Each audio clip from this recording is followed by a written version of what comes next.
Good day and welcome to Big Bad Tech. I'm your instructor, Jim Pytel, and today's topic of discussion is Ohm's Law as applied to AC circuit analysis. Our objective is to examine the fundamental cause and effect relationship of electrical properties known as Ohm's Law. We'll examine how phasor equivalents and complex impedances are employed in calculation of voltage, current, and impedance for AC circuits. This lecture operates under the presumption the viewer has more than a passing familiarity with representing electrical phenomena as phasor equivalents, as illustrated in the phasor notation lecture, available at the Big Bad Tech channel. If you haven't watched this lecture yet, only dimly recall its contents, please take the time to do so now. Additionally, it's presumed the viewer is capable of representing resistors, capacitors, and inductors as complex impedances. Alright folks, this is it. This is the moment you've been waiting for. This is the one lecture which ties together all that complex number math, impedance calculation, and phasor equivalent baggage we've been dragging around with us for the past couple weeks and puts it to use.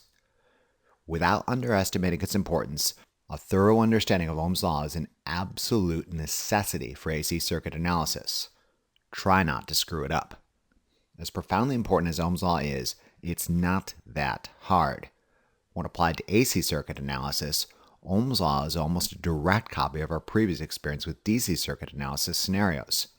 Take the term resistance, swap it out for the term impedance, add some complex numbers, and call it good. If you take a step back, you'll realize it really is that simple. And if you've already got an understanding of Ohm's Law as applied to DC circuit analysis scenarios, you'll probably do just fine. The new dimension added to Ohm's Law to AC circuit analysis using phasors brings to the table is magnitude and direction. This implies that the incorporation of reactive elements like capacitors and inductors in AC circuits will include phase-shifted effects that can be accounted for using phasor representation. Allow me to demonstrate. Let's examine the magnitude relationship first, a concept you should be readily familiar with by now. Given constant opposition and increased cause, effects should increase. Conversely, given constant opposition and decreased cause, effects should decrease. Coming at this from a different angle, given constant cause and increased opposition, effects should decrease. Finally, given constant cause and decreased opposition, effects should increase. This cause, opposition, and effect relationship should make sense as numerous phenomena follow this basic pattern. Consider your performance, or lack thereof, in basic electronics. If you put a lot of effort into it, i.e. your cause is high, and have a quiet, calm, and supportive study environment, i.e. your opposition is low, most likely you'll succeed. If, however, you put minimum effort into your studies, i.e. your cause is low, and the neighborhood raccoon has built a nest out of your shredded textbook and notes, i.e. your opposition is high, most likely you won't succeed. Now simply apply this understanding to electrical phenomenon. Voltage is the cause of charge movement. Resistance, or in our case impedance, is opposition to current flow. Current, the movement of charge, is the effect. Given constant impedance and increased voltage, current should increase. Conversely, given constant impedance and decreased voltage, current should decrease. Coming at this from a different angle, given constant voltage and increased impedance, current should decrease. Finally, given constant voltage and decreased impedance, current should increase. This should not be new to you, and if it is, I'm sending you all the way back to Basic Electronics 1 to begin anew. Look me up in 12 to 15 weeks once you've got this concept down. The twist to Ohm's Law as applied to AC circuits brings to analysis scenarios is that using complex impedances and phasors, including both in magnitude and direction, accounts for phase-shifted effects inherent in reactive elements like capacitors and inductors. If DC Ohm's Law can be represented as the three-variable relationship of voltage V, current I, and resistance R, our AC equivalent can likewise be represented as a three-variable relationship of voltage V, current I, and impedance Z. Note V and I are phasor quantities defined by an effective value and phase shift, and impedance similarly includes magnitude and direction. Three permutations of Ohm's Law demonstrate that current equals voltage over impedance, voltage equals current times impedance, and finally impedance equals voltage over current. Let's examine a phase-shifted response on a general level before we bring numbers into the picture. Recall that resistors are not reactive elements and dissipate all energy supplied to them in the form of heat. It makes sense then that resultant current through a resistor will be perfectly in phase with the voltage across it. When no current flows through the resistor, there will be no voltage drop across it. If maximum current flows through the resistor, top to bottom, there will be a maximum voltage drop across it, positive to negative, top to bottom. Again, when no current flows through the resistor, there will be no voltage drop across it. If maximum current flows through the resistor, bottom to top, there will be a maximum voltage drop across it, positive to negative, bottom to top. In summary, current through a resistor will always be in phase with the voltage across it. Capacitors and inductors, however, are reactive elements and can momentarily store and discharge energy. This necessitates more detailed inspection. On a very general level, we can divide circuit elements into two general classes, passive and active elements, where reactive elements, like capacitors and inductors, have a foot in both worlds. A passive element, like a resistor, follows our previous observations. When current is traveling through a passive element, top to bottom, that element will experience a voltage drop positive to negative, top to bottom. Conversely, when current is traveling through a passive element bottom to top, that element will experience a voltage drop positive to negative, bottom to top. An active element, like a sinusoidal AC voltage source, is entirely different in nature. When the active source establishes a voltage differential positive to negative, top to bottom, current would emanate from it, traveling out of the positive top terminal and return to the negative bottom terminal. Conversely, in the bottom half of the sinusoidal cycle, an active source would establish a voltage differential positive to negative, bottom to top. Current would emanate from it, traveling out of the positive bottom terminal and return to the negative top terminal. This is completely opposite to our observations regarding passive elements. Reactive elements, like capacitors and inductors, periodically alternate being passive and active elements, and as such there exists a phase shift between voltage and current. Allow me to demonstrate. Let's deal with capacitors first. Consider a capacitor during a cyclical charge and discharge process. Current flows into the capacitor, top to bottom, and an increasing voltage differential develops across the capacitor, positive to negative, top to bottom. In this sense, the capacitor is acting just like a passive element, absorbing energy. When a given voltage potential has been reached, the capacitor then begins the discharge process. During discharge, current would flow out of the capacitor, top positive terminal. However, a decreasing voltage differential is still experienced across the capacitor, positive to negative, top to bottom. In this sense, the capacitor is acting just like an active element, supplying energy. The other half of a sinusoidal cycle would be a repeat of the previous process, only polarity is swapped. During the charging process, current would flow into the capacitor bottom to top, and an increasing voltage differential would develop across the capacitor, positive to negative, bottom to top. Again, in this sense, the capacitor is acting just like a passive element, absorbing energy. When a given voltage potential has been reached, the capacitor would then begin the discharge process. Current would flow out of the capacitor bottom positive terminal. However, a decreasing voltage differential is still experienced across the capacitor, positive to negative, bottom to top. In this sense, the capacitor is again acting just like an active element, supplying energy. Given this cyclical charge and discharge process, it could be said that current through a capacitor would always lead the voltage across it by 90 degrees. It also can be rightly said that voltage lags current by 90 degrees, although I prefer the prior observation. Current through a capacitor always leads voltage across it by 90 degrees. When the capacitor is uncharged, i.e. has no differential across it, current rushes in and is respectively large in magnitude. During the charge process, an increasing voltage differential develops across it, and current subsides. When charged, i.e. has a large differential across it, current stops. When discharging, current flow reverses direction and the voltage differential drops. When completely discharged in one direction, the charge process begins anew, only in the opposite direction. When uncharged, i.e. has no differential across it, current rushes in and is respectively large in magnitude. During the charge process, an increasing voltage differential develops across the capacitor and current subsides. When charged, i.e. as a large differential across it, current stops.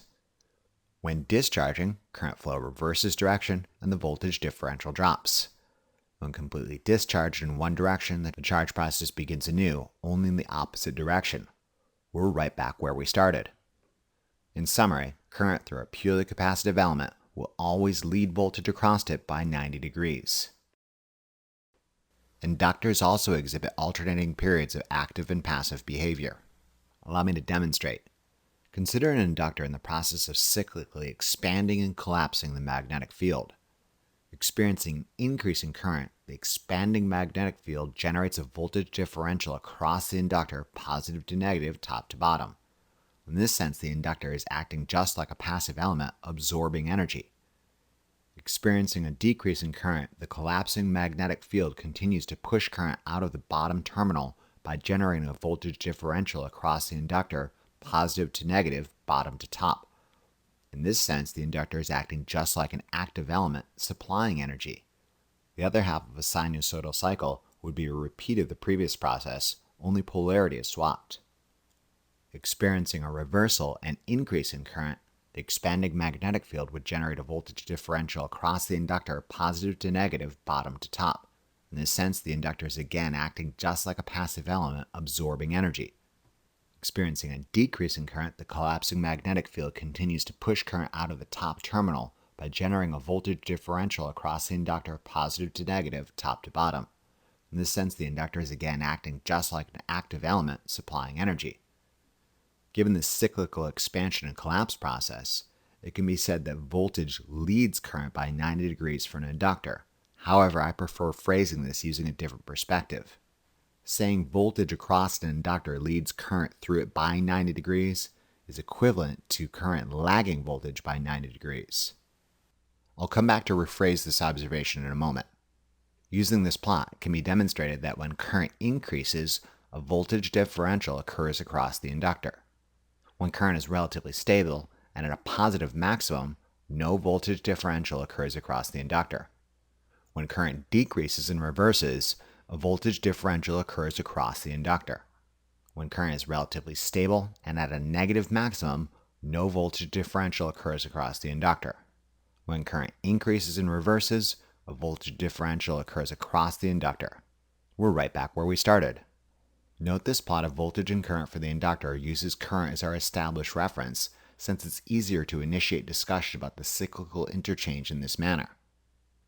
Using this perspective, it can be said that voltage across an inductor will always lead the current through it by 90 degrees for a purely inductive element.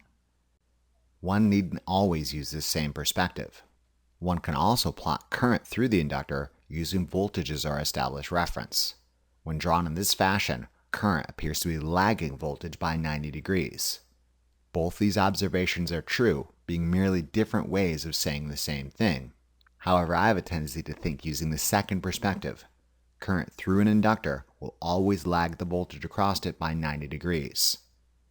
This periodic oscillation between active and passive natures leads to an important distinction between reactive elements like capacitors and inductors and passive elements like resistors. When we look at voltage and current plots for all three elements, resistors, capacitors, and inductors, a couple important observations can be made. Current through a purely resistive element will always be in phase with the voltage across it. In contrast, current through a purely capacitive element will always lead the voltage across it by 90 degrees. Finally, current through a purely inductive element will always lag the voltage across it by 90 degrees. Note all three plots use voltage across the element of interest as our established reference. Remember these important characteristics because they form useful means of checking your work in later exercises. I say again, current through a purely resistive element will always be in phase with the voltage across it. In contrast, current through a purely capacitive element will always lead the voltage across it by 90 degrees. And finally, current through a purely inductive element will always lag the voltage across it by 90 degrees. At risk of blowing your mind, let's talk about AC power. I know this lecture's objective is Ohm's law. a subject we've yet barely scratched the surface of. But let's briefly discuss AC power before returning to our intended goal. Power, the product of voltage and current, for passive elements like resistors will always be positive, where positive power is defined as power being dissipated by the passive element.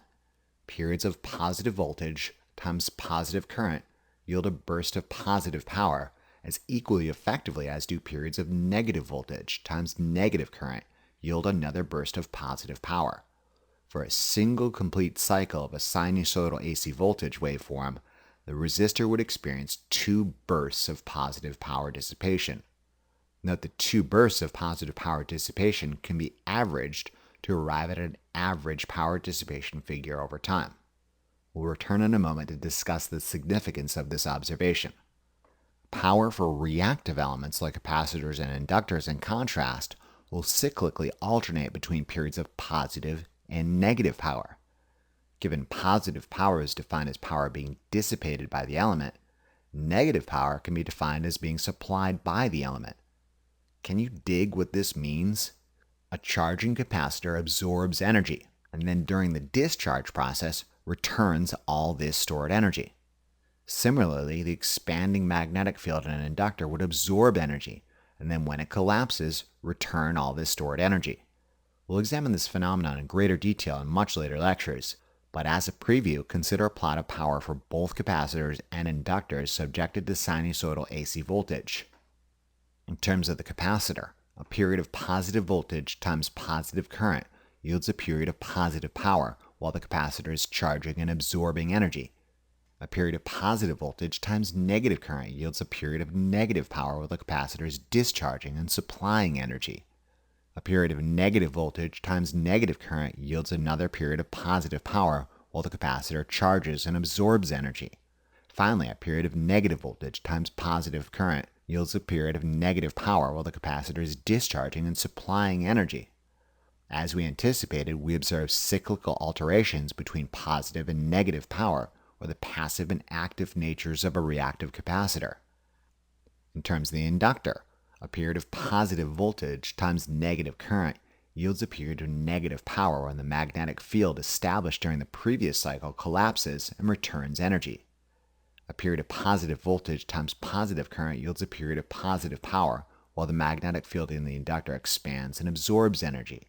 A period of negative voltage times positive current yields a period of negative power when the magnetic field collapses and returns energy.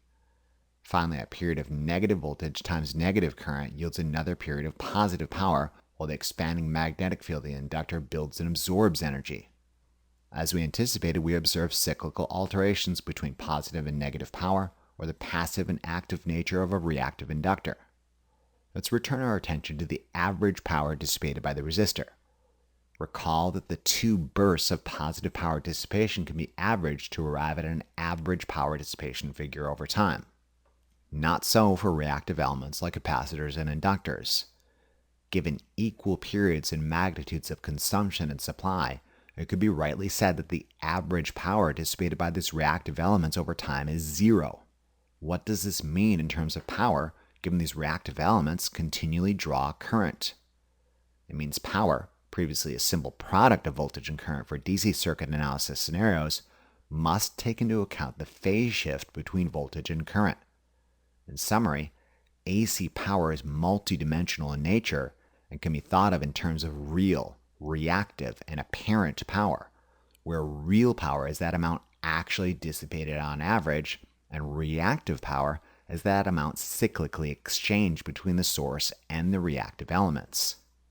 Like I said, we'll examine AC power in greater detail in much later lectures, but I just wanted to briefly expose you to this topic as soon as possible. Alright, let's get this lecture back on track and return our discussion to Ohm's law for AC circuit analysis scenarios. If all this noise about the cyclical alteration between the active and passive natures of reactive elements, the charge and discharge process of capacitors, the expansion and collapse of the magnetic field in inductors, and what current and voltage are doing at every specific point in a sinusoidal AC cycle seems tedious and long-winded, you're not the only one that thinks so. I too grow tired of this ceaseless droning and can comfort myself with our previous guidelines. Current through a purely resistive element will always be in phase with the voltage across it. In contrast, current through a purely capacitive element will always lead the voltage across it by 90 degrees. And finally, current through a purely inductive element will always lag the voltage across it by 90 degrees. Is there some way of arriving at these same results without all the time-consuming nonsense? Indeed there is. This technique is Ohm's law. Recall that AC Ohm's law is a three-variable relationship of voltage V, current I, and impedance Z. Three permutations of Ohm's law demonstrate that current equals voltage over impedance, voltage equals current times impedance, and finally impedance equals voltage over current. Note, voltage and current are phasor quantities, and impedance similarly includes both the magnitude and the direction. If one is capable of representing voltage as a phasor equivalent and the impedance of an element as a complex number, one is capable of quickly solving for the resultant current as a phasor equivalent using simple division. Current equals voltage over impedance. Similarly, if one is capable of representing current as a phasor equivalent and the impedance of an element as a complex number, one is capable of quickly solving for the resultant voltage as a phasor equivalent using simple multiplication. Voltage equals current times impedance. Finally, if one is capable of representing both voltage and current as phasor equivalents, one is capable of quickly solving for the resultant complex impedance using simple division. Impedance equals voltage over current. In summary, Ohm's law works without a lot of confusing discussion or complicated math. The only prerequisite skills you need to bring to the table in advance is an ability to translate smoothly between the time and phasor domain and vice versa, calculate complex impedance, and multiply and divide complex numbers. Techniques by now I hope you've mastered since we've spent the past couple weeks practicing them. Consider a 200 ohm resistor subjected to sinusoidal AC voltage with the following properties. Looks like it has a 170 volt peak value, a period of 16.7 milliseconds corresponding to a frequency of 60 Hz, and it is assumed to be the reference waveform since its phase shifted by 0 degrees. You should be skilled in determining these values from both the time-varying expression as well as the plot of voltage as a function of time. Let's say we were being asked to solve for the current through the resistor in terms of the phasor equivalent, the time-variant current expression I of t, and finally additionally we're being asked to plot current as a function of time. To make use of Ohm's law to satisfy these demands, we need to establish conditions ideal for its use. First, we need to express voltage as a phasor equivalent. Doing so yields V equals 120 volts at an angle of 0 degrees, where 120 volts is the effective value of sinusoidal AC voltage with a peak of 170 volts, and 0 degrees is the phase shift. Do we really care about frequency? No, not really. Inside the phasor domain, everything is assumed to have a frequency of 60 Hz for this particular problem. Now we need to express the resistance as a complex impedance. Doing so yields Z equals 200 ohms at an angle of 0 degrees. Now, since we're being asked to solve for current, we divide the phasor equivalent voltage V by the complex impedance Z to solve for I, the phasor equivalent current. Doing so yields I equals 600 milliamperes at an angle of 0 degrees, where 600 milliamperes is the effective value of the resultant sinusoidal current, and it is phase shifted by 0 degrees. Additionally, since the above conditions were established at conditions of 60 Hz, it is assumed current also has a frequency of 60 Hz. Note the phasor diagram shows I overlapping V, indicating they are in phase with one another. If we needed to express current as a time-variant sinusoidal expression, I of t would be equal to 848.5 milliamperes times the sine of 360 times 60 times t plus 0 degrees, where 848.5 milliamperes is the peak value of sinusoidal current with an effective value of 600 milliamperes. If we needed to plot current as a function of time on the same graph as voltage, note it is also phase shifted by 0 degrees and appears to be completely in phase with voltage in that it simultaneously peaks and valleys. This result shouldn't be earth-shattering, but it should overjoy you that we never had to resort to time-consuming instantaneous analysis to arrive at these conclusions.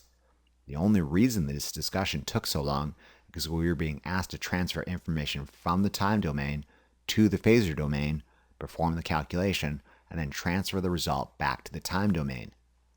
Often this game of telephone is unnecessary, since most circuit analysis scenarios are best kept at the level containing only the most pertinent information, notably the Phasor equivalent. This Ohm's law manipulation can be most compactly summarized as: given voltage with an effective value of 120 volts across a 200 ohm resistor, one can anticipate current to have an effective value of 600 milliamperes with no phase shift. All pertinent information is immediately recognizable using the Phasor equivalence. Let's try the same type of problem, only this time featuring an 8 microfarad capacitor subjected to sinusoidal AC voltage with the following properties. It looks like it has a 339.4 volt peak value and a period of 20 milliseconds, which corresponds to a frequency of 50 Hz. Additionally, this waveform is assumed to be the reference waveform since it's phase shifted by 0 degrees. Let's say we're being asked to solve for the current through the capacitor in terms of the Phasor equivalent and the time-varying expression I of t. Additionally, we're being asked to plot current as a function of time. As previously, we need to establish conditions ideal for the use of Ohm's law. First, we need to express voltage as a Phasor equivalent. Doing so yields V equals 208 volts at an angle of 0 degrees, where 208 volts is the effective value of sinusoidal voltage with a peak of 339.4 volts, and 0 degrees is the phase shift. Do we care about frequency? No, not really. Again, inside the Phasor domain, everything is assumed to have a frequency of 50 Hz for this particular problem. Next, we need to express the capacitor as a complex impedance. Doing so yields Z equals 397.8 ohms at an angle of negative 90 degrees. Note the negative 90 degree direction for the capacitive complex impedance. If you're skilled in the manipulation of complex numbers, as I expect you to be, you should have an idea of what's coming next.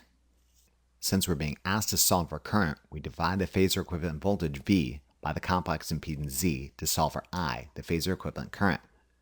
Doing so yields I equals 603.2 milliamperes at an angle of positive 90 degrees, where 603.2 milliamperes is the effective value of a resultant sinusoidal current and is phase shifted by positive 90 degrees, meaning it's leading our agreed upon reference by 90 degrees. Additionally, since the above conditions were established at 50 Hz, it is assumed current also has a frequency of 50 Hz. Note the Phasor diagram shows I leading V by 90 degrees.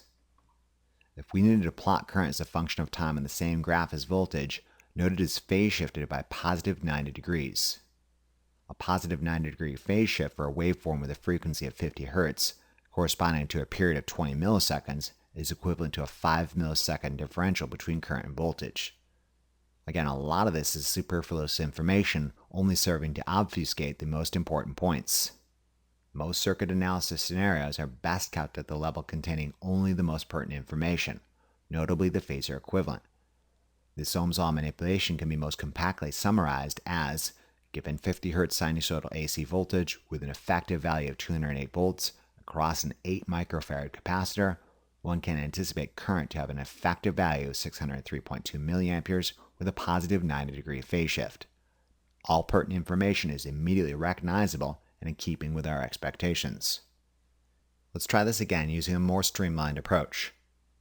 Given sinusoidal AC voltage with an effective value of 48 volts at a frequency of 40 Hz across a 42 millihenry inductor, let's see if we can determine the effective value of the current through it and the relative phase shift between voltage and current.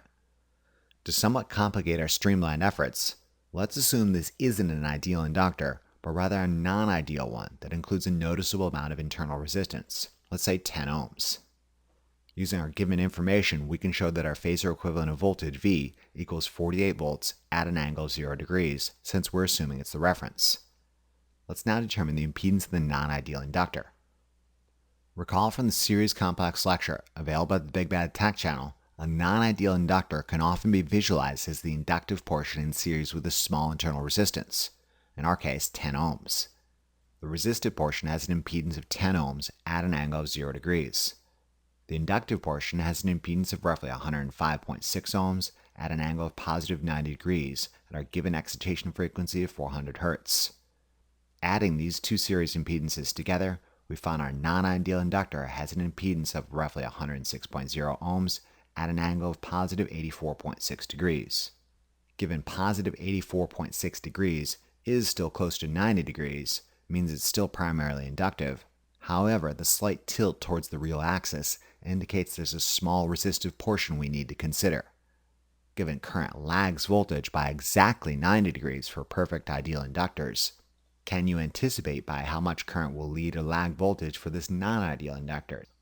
Again, if you're skilled in the manipulation of complex numbers as I expect you to be, you should have an idea of what's coming next. Since we're being asked to solve for current, we divide the phasor equivalent voltage V by the complex impedance Z to solve for I, the phasor equivalent current. Doing so yields I equals 452.7 milliamperes at an angle of negative 84.6 degrees, where 452.7 milliamperes is the effective value of the resultant sinusoidal current, and it is phase shifted by negative 84.6 degrees, meaning it's lagging our agreed upon reference by 84.6 degrees. Given current through a perfect ideal inductor with no internal resistance with lag voltage by exactly 90 degrees, is it any wonder that current through this non-ideal inductor, incorporating a small internal resistance, only lags voltage by 84.6 degrees? It shouldn't be. Additionally, since the above conditions were established at 400 Hz, it is assumed the resultant current also has a frequency of 400 Hz. Note the phasor diagram shows I lagging V by 84.6 degrees, super close to what we expect to observe for an ideal inductor. If you wanted to, you could derive the time-variant expression for voltage and current and plot them as a function of time. However, it's kind of unnecessary to do so, given all this additional information is just kind of useless filler compared to that conveniently expressed using the phasor equivalent diagram. Let's tackle Ohm's law from a different angle. Given an ammeter reading an effective current value of 140 milliamperes through a 560 ohm resistor, let's use Ohm's law to determine the effective value of the voltage across it and the phase shift between voltage and current. Let's assume current has a frequency of 120 Hz. First, we need to express current as a phasor equivalent. We know the effective value is 140 milliamperes, but we don't know the phase shift. Do we care? No, we don't. Since it's the only piece of pertinent information we've got about this circuit, let's just assume current is the reference. I equals 140 milliamperes at an angle of 0 degrees. Next, we need to express the resistance as a complex impedance. Doing so yields Z equals 560 ohms at an angle of 0 degrees. Now, since we're being asked to solve for voltage, we multiply the phasor equivalent current I by the complex impedance Z to solve for V, the phasor equivalent voltage. Doing so yields V equals 78.4 volts at an angle of 0 degrees, where 78.4 volts is the effective value of the resultant sinusoidal AC voltage, and it is phase shifted by 0 degrees. Additionally, since the above conditions were established at 120 Hz, it is assumed voltage also has a frequency of 120 Hz. Note the phasor diagram shows I overlapping V, indicating they are in phase with one another in keeping with our expectations for purely resistive elements. Let's try the same permutation of Ohm's law from the perspective of a capacitor, only this time featuring a manky old 20 microfarad capacitor with a 5 kilo ohm leakage path in parallel. Let's say an ammeter is reading 215 milliamperes of current through it. Let's assume this current has a frequency of 60 Hz. First, we need to express current as a phasor equivalent. Again, we know the effective value is 215 milliamperes, but we don't know the phase shift. Do we care? No, we don't. Since it's the only piece of pertinent information we've got about this circuit, let's just assume current is the reference. I equals 215 milliamperes at an angle of 0 degrees. Next, we need to express the manky old capacitor as a complex impedance. Recall from the parallel complex impedance lecture, available at the Big Bad Tech channel, that a non-ideal capacitor can be visualized as the capacitive portion, in our case 20 microfarad, in parallel with the resistive leakage portion, in our case 5 kilo ohms. At our given excitation frequency of 60 Hz, the capacitive portion is a complex impedance of roughly 132.6 ohms at an angle of negative 90 degrees. The resistive portion is a complex impedance of 5 kilo ohms at an angle of 0 degrees. When combined in parallel, the whole non-ideal capacitor presents an impedance of roughly 132.6 ohms at an angle of negative 88.5 degrees. As with our non-ideal inductor, this non-ideal capacitor is still primarily capacitive, and that negative 88.5 degrees is super close to negative 90 degrees. However, There is a resistive portion that is accounted for by the slight skew from the perfectly vertical negative imaginary axis. Now, since we're being asked to solve for voltage, we multiply the phasor equivalent current I by the complex impedance Z to solve for V, the phasor equivalent voltage. Doing so yields V equals 28.5 volts at an angle of negative 88.5 degrees, where 28.5 volts is the effective value of the resultant sinusoidal voltage, and it is phase shifted by negative 88.5 degrees. Additionally, since the above conditions were established at 60 Hz, it is assumed voltage also has a frequency of 60 Hz. Note the phasor diagram shows voltage lagging current by 88.5 degrees. Or does it? Recall that current through purely capacitive elements is known to lead voltage by 90 degrees. Yet here Ohm's law is telling us that voltage is lagging current by nearly the same amount. Is there some error in our computation or a flaw in our previous assumptions? No, there is not. This diagram clearly shows voltage lagging current by 88.5 degrees, but it also shows that current leads voltage by positive 88.5 degrees, meaning that just like the dating scene in Iceland, it's all relative in nature. Recall that we initially assumed current was our reference waveform, given it was the only piece of information we had about our circuit of interest. There is absolutely nothing wrong with this assumption. Operating on this assumption, however, places all resultant calculations in this same plane of reference. Yes, it is true that voltage lags current by roughly 90 degrees for this non-ideal capacitive circuit when current is the reference. If, however, voltage is employed as the reference, it can be rightly said that current leads voltage by roughly 90 degrees for this non-ideal capacitive circuit. These are merely two ways of saying the same thing. Current is in front of voltage is behind current. Let's try the same permutation of Ohm's law from the perspective of an ideal 300 millihenry inductor. Only this time, let's include a twist. Let's say an ammeter is reading 90 milliamperes of current through it. However, this current is known to lag some previously agreed upon reference point, whatever it might be, by let's say 15 degrees. Let's assume current has a frequency of 80 Hz. First, we need to express current as a phasor equivalent. We know the effective value is 90 milliamperes, and we've been told it lags some previously agreed upon reference point by 15 degrees. Let's just go with this previously agreed upon reference point and call I equals 90 milliamperes at an angle of negative 15 degrees. Next, we need to express the 300 millihenry inductor subjected to 80 Hz sinusoidal AC as a complex impedance. Doing so yields Z equals roughly 150.8 ohms at an angle of positive 90 degrees. We're assuming this inductor is ideal in nature and includes no or negligible amounts of internal resistance. Now, since we're being asked to solve for voltage, we multiply the phasor equivalent current I by the complex impedance Z to solve for V, the phasor equivalent voltage.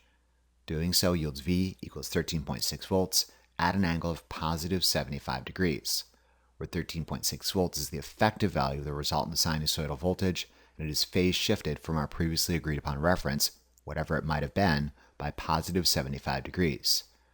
Additionally, since the above conditions were established at 80 Hz, it is assumed voltage also has a frequency of 80 Hz. Note the phasor diagram shows V leading the previously agreed upon reference by 75 degrees, and I lagging the previously agreed upon reference by 15 degrees. Is this scenario in keeping with your expectations about ideal inductors, in which current is anticipated to lag voltage by 90 degrees? It should. Previously agreed upon reference be damned, there is a 75 plus 15 degree phase shift between voltage and current does appear to lag voltage by exactly 90 degrees. Again, it's all relative, and you can bypass any confusion simply by looking at a phasor diagram. Let's tackle Ohm's law from a wholly new perspective. Given voltage and current readings, let's see if we can solve for impedance. Let's say a voltmeter is reading 12 volts across, and an ammeter is reading 40 milliamperes of current through an unknown element. Let's assume both voltage and current have a frequency of 100 Hz. Additionally, we know the voltage and current are perfectly in phase with one another and that they simultaneously peak and valley. What type of component is this unknown element? What is its impedance? And what is its component level value? The answer to the first question should be easy if you can remember the three important takeaways from our general discussion like 3 minutes ago. Current through a purely resistive element will always be in phase with the voltage across it.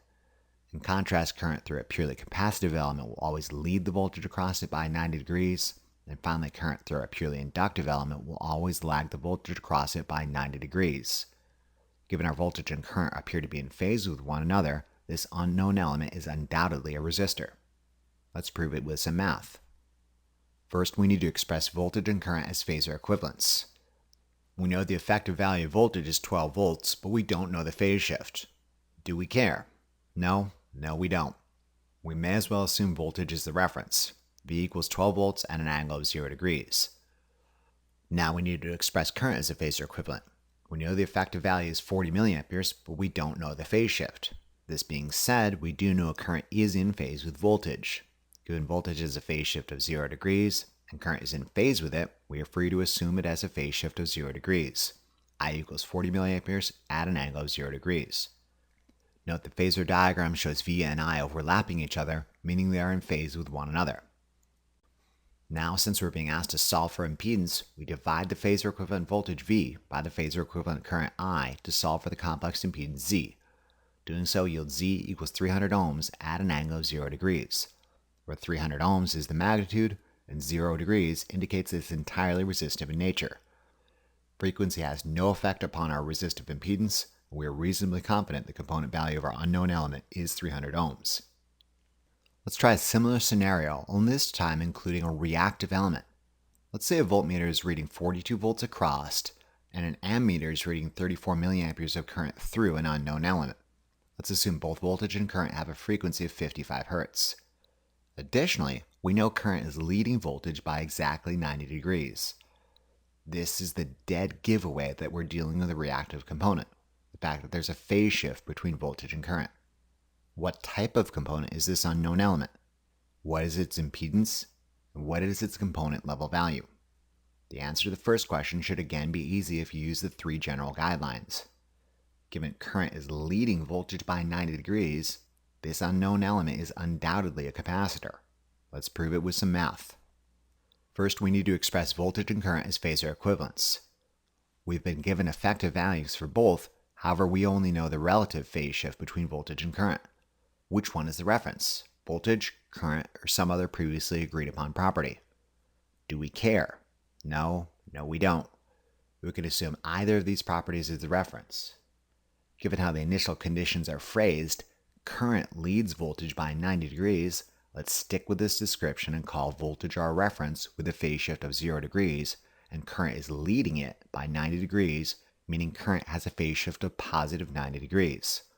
V equals 42 volts at an angle of 0 degrees, and I equals 34 milliamperes at an angle of positive 90 degrees. Note the phasor diagram shows I offset from V by 90 degrees, meaning current is leading voltage by 90 degrees. Now, since we're being asked to solve for impedance, we divide the phasor equivalent voltage V by the phasor equivalent current I to solve for the complex impedance Z.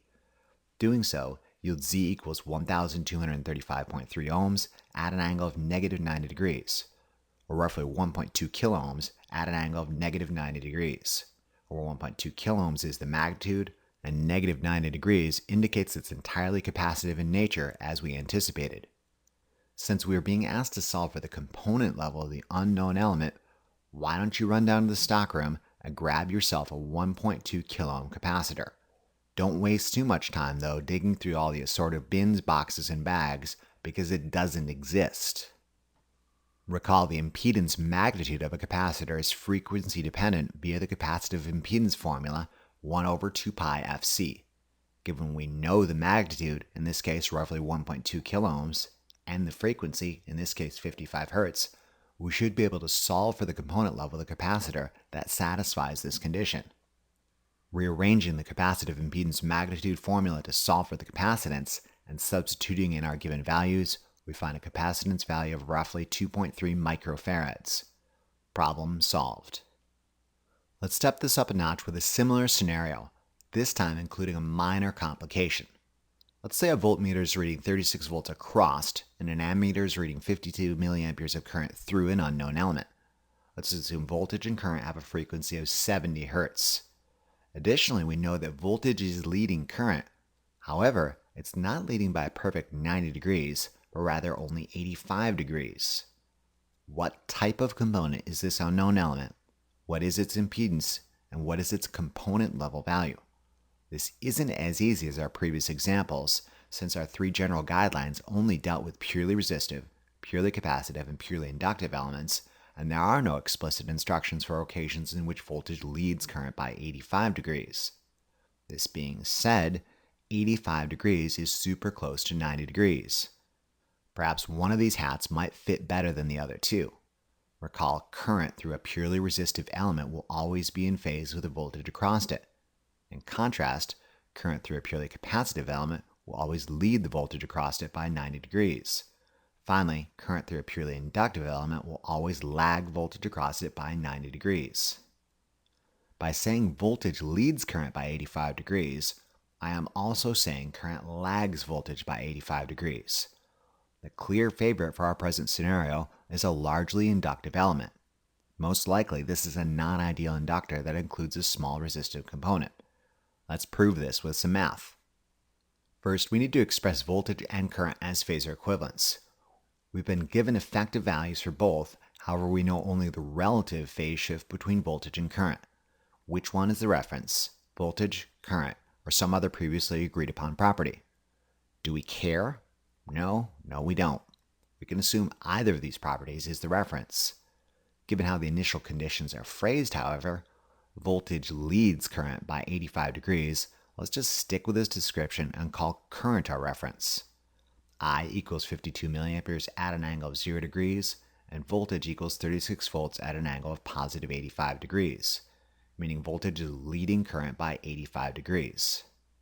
Note the phasor diagram shows V offset from I by 85 degrees, meaning voltage leads current by 85 degrees. This being said, note the relative phase shift between voltage and current. The phasor diagram clearly shows I is offset from V by negative 85 degrees, meaning current is lagging voltage by 85 degrees. This is again in keeping with our general guidelines for largely inductive elements where current is expected to lag by 90 degrees. I'll return to this observation in a moment. Now, since we're being asked to solve for impedance, we divide the phasor equivalent voltage V by the phasor equivalent current I to solve for the complex impedance Z. Doing so yields Z equals 692.3 ohms at an angle of positive 85 degrees, where 692.3 ohms is the magnitude and positive 85 degrees indicates it's only primarily inductive in nature and most likely contains a small resistive portion.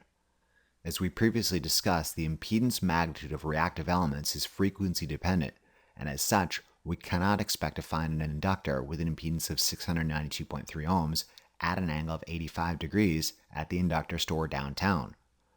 If this was a purely inductive element, ordinarily we'd be able to directly algebraically rearrange the inductive impedance formula to solve for the inductive value that satisfies this condition. However, since we're dealing with a non-ideal inductor that includes a small amount of internal resistance, what are we to do? The easiest answer is to resolve the complex impedance value into its real and reactive components.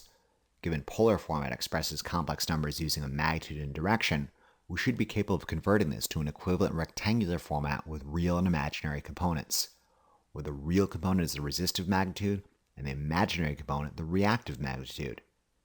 Doing so yields a real component of 60.3 and an imaginary component of 689.7. 692.3 at an angle 85 can be expressed using rectangular format as 60.3 plus J 689.7.